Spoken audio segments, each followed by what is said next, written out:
I'm Kristen Wimple. I'm one of the professional development specialists here at Baylor Scott & White Irving. Today we're going to talk about chest tube management. A bucket or a bath basin with everything in it, so when you need something, you can go straight to that. So one thing you definitely need in the room at all times is petroleum gauze. We typically don't use this for every dressing change, but you do need it in case you have a tube emergency. You'll also need some sterile 4x4 gauze, a couple of drain sponges, sterile gloves, an extra abdominal pad, various kinds of tape, which just kind of depends on your preference and the patient's skin integrity. You'll also need 2 sets of hemostats and some gauze to wrap the tips of these. And I don't have a bottle, but you will need a big bottle of sterile water to keep in the room. Alright, so you can see that his dressing is loose and needs to be rechanged or changed.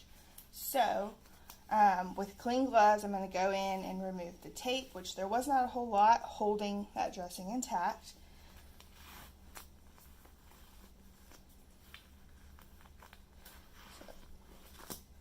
Before you change a dressing or manipulate a tube, please give your patient some pain medicine because these do hurt pretty bad. So here we have petroleum gauze in place, which evidence shows right now that petroleum gauze is not the best for the site unless there is a known air leak at the site. So I'm going to go ahead and just remove this. And normally when a surgeon puts a tube in, it's going to be very tightly sutured in place, which is what we want. So I would confirm that my sutures are still intact and go ahead and set up my field, asking my patient to be very, very still while I do this. Alright, so now that I have my sterile field set up, I'm going to assess my site for any signs of drainage or infection, which I don't see any here. I'm going to go ahead and crack my CHG wand, and we're going to cleanse around the site here in that bullseye fashion.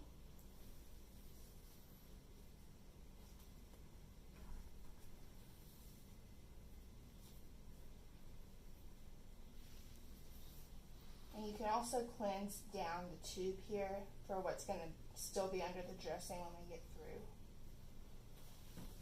Alright, so now that the site's dry, we're going to go ahead and put our drain sponges on.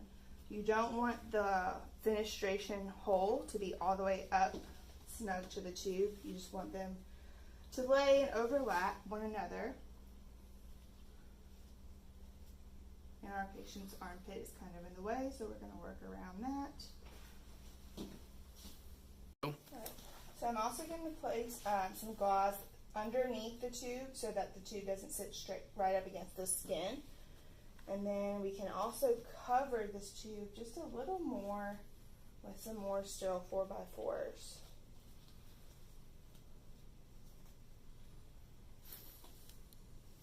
And the last part will be to put our abdominal pad on top.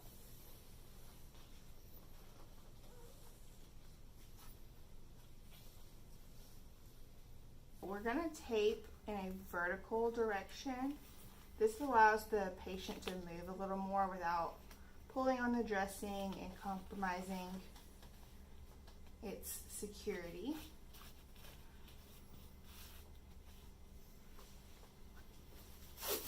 We're just going to tape that until it's secure,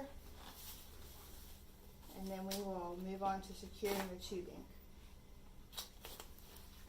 While I'm down here at the site where the chest tube meets the drainage system tubing, I want to make sure that it is secure.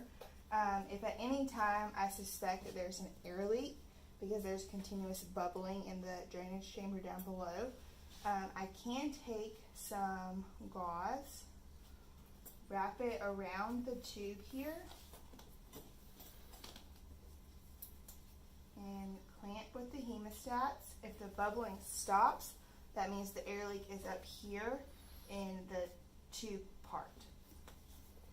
So you walk in and your patient's drainage tube is no longer connected to their chest tube. So this is a little bit of an emergency.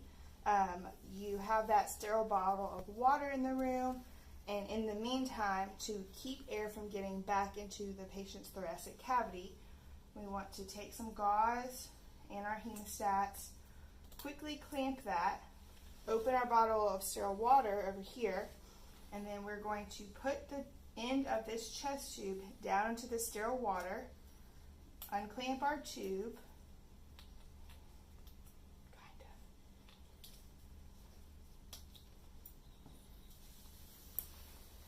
and we've just created a water seal for the patient. Alright, so when the patient is resting in bed, we want to make sure that our drainage tubing is all the way secure and it's tucked with no kinks, no dependent loops for fluid to accumulate, because that will cause an increase in their work of breathing. The drainage system on the ground, there is a kickstand down here. I advise that you have the kickstand out, and you can also place a piece of tape right here just to make sure it stays secure. There are a couple of different ways that we can restore the negative pressure in the thoracic cavity. One of them being through suction, with suction tubing connected to this port up here and using the dial according to the physician order. The other way is through water seal. So the tube or the drainage system will convert to a water seal system whenever the suction up here is removed. And water seal is a one-way valve that keeps air from going back in as the patient exhales air out through their mouth and through the tube. So the water seal chamber is actually right here. You want to make sure that your air leak chamber over here, that the water is always at the dotted line level. When you first set up the tube, it will have about a 50 cc sterile vial of water that you're going to put in through the suction port up here. If over time this water down here evaporates, you can get a syringe of sterile water and insert it back through this suction port up here until your water level reaches the dotted line again. Walk in and you see that your drainage system has been knocked over. Do not be alarmed. Set it right back up. Put your kickstand back out. And then you're just going to have to make note of where the drainage ended up and mark it, notate what happened. The only time you have to actually change the full drainage system is if drainage ended up in the water seal chamber right here. The drainage system is now completely full, and we are not going to be removing the chest tube anytime soon, so we do need to change our drainage system. So we use the Pleuravag 6000, which should be stocked in your PAR rooms, and we are going to open it sterilely. Number one, you want to make sure your new drainage system is completely set up before you clamp your chest tube and manipulate your old drainage system. So there is sterile water provided on the top of your drainage system. You would open it and insert it through the suction port right here. You'll know that's in the right spot because your air leak chamber down here will turn blue and it will fill to the dotted line. Also want to disconnect the drainage tubing that comes with it, because we're just going to change the drainage system at the junction that I just disconnected. We'll take the drainage tubing from the old system and connect it to our new system right here. Now that I have my new drainage system ready to go, I'm going to clamp my drainage tubing on the old system with the provided slider clamp. I'm going to disconnect here with a pinch. So I'm going to disconnect red from blue, then reattach red to the new blue tubing, and then immediately unclamp the drainage tubing. Then if the patient is still on suction, I will connect my suction tubing back to my port here and ensure that my dial is at the appropriate setting. Doctor orders a x-ray, your patient has to go via transport. It is important that you let your transport personnel know that the patient does have a chest tube and that the drainage system needs to stay below chest level. If your patient is on suction, for your patient to travel, all you need to do is disconnect your suction tubing from the top port and save it.